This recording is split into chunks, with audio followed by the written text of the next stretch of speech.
I think everybody can handle getting the seat off. I start with the Phillips screw that goes to the vacuum valve for the new exhaust. Just put that there. Go ahead and remove both plates to give myself some working space.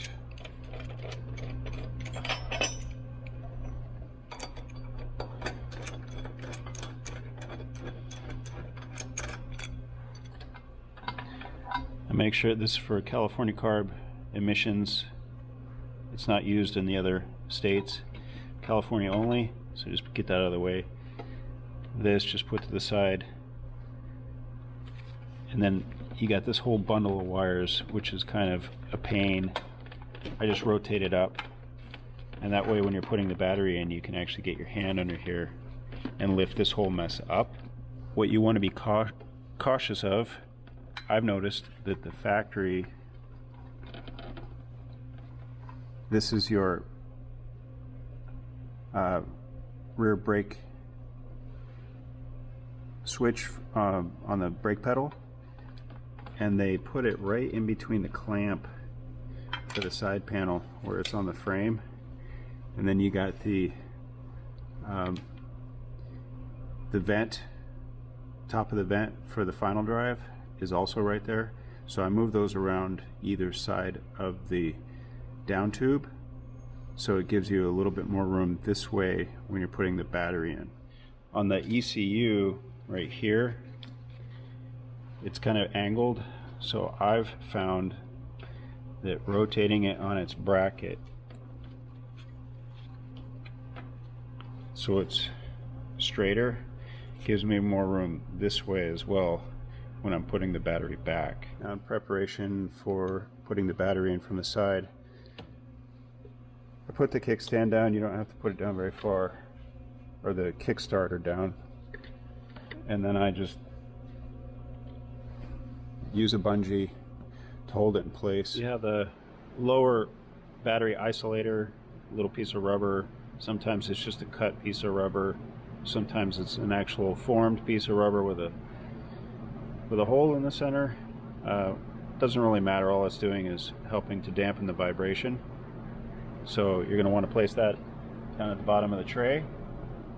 Now, on the battery itself, I actually go ahead and put the screws and the little threaded blocks in, because it's really hard to get these in once the battery's in, particularly on the positive side.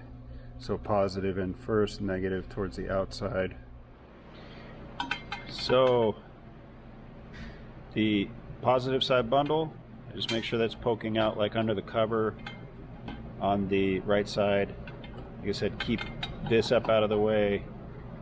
Your switch, or your valve, I should say, make sure this is kind of up out of the way.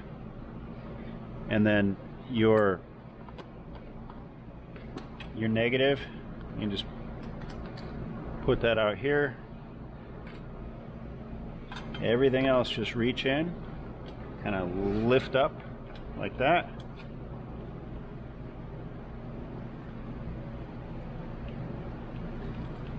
And you can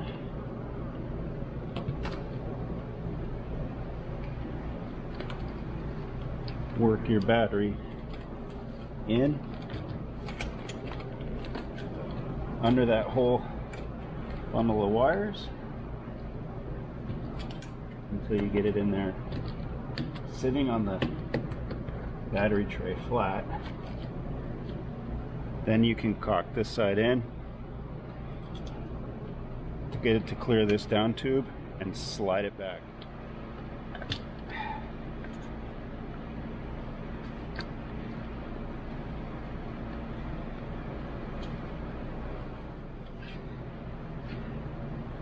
That's about where it's going to sit.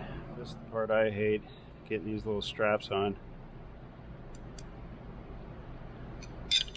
So what I do is I start with the back one. And sometimes I have to kink this up a little bit to get it started. See, there it goes. The front is a little bit easier. And then I put the screw in from the front, going under the harness. So then you kind of got to lift it up out of the way to get everything to play nice with each other. And once you get it started through the back, you should have enough threads exposed to get the little nut on. Once I got all that started, then I try and wedge my little top rubber isolator in there. And because I bent the back one up, it helps me kind of slide it up under the battery. The front one is easier because it's going over that gap. And then the reason I put the screw in from the front is because I take my little stubby. If you're using just regular hand tools, you can put your little stubby screwdriver in from the front, 8mm, and a ratchet on the back, and just put in the time to tighten it down. Yeah, you can see right there how much I got sticking out the other side, and it's super solid in there. You can go ahead and remove your bungee cord now, or zip tie, or whatever you got down there. Okay, so now you're at the point you can take this screw out. You've already got your little block down there, so you don't have to try and feed it in from the other side. Pull your screw out, and then bring your positive cable up from underneath. I always have trouble with these things because of the cap. It seems a little bit small, so I just throw a heat gun on it.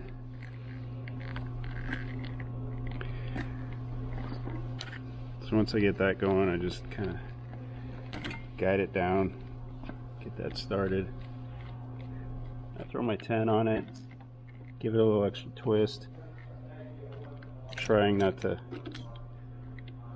keep those wires straight, but I give it extra just so it doesn't loosen up on me, causing a bad contact situation. And then this little rubber boot, I find that if I pull these wires down, get that guy like right close to where it needs to be, and then give it a couple seconds of, maybe 10 seconds or so with the heat gun. It softens it enough that I can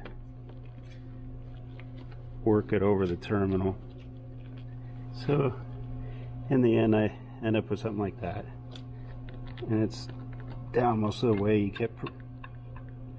keep pressing the air out of the thing, and it'll go down further and further. Then you got your negative side, same deal.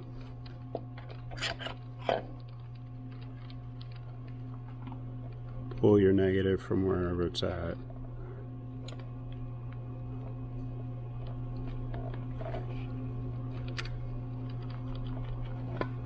Get that started. It's really hard to do this with the camera in the way. And then, like the negative or the positive side, I put my 10mm on it and just give it extra little, just to make sure it's not going to vibrate loose and cause a bad contact situation. And then from there, you just kind of, I tuck this stuff in, make sure it's not going to fall out of the side panel. Make sure I got enough room here. Make sure it's not hitting the donut or the clutch release rod. It's not a lot of wiggle room, but you know, it's usually enough. You can clean it up a little bit nicer if you want. And then everything you pushed out of the way, you can just kind of push it back down.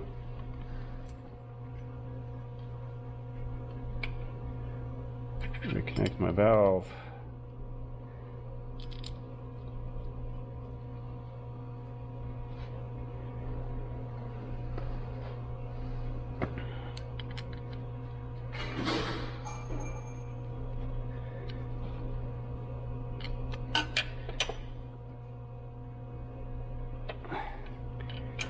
bolt started.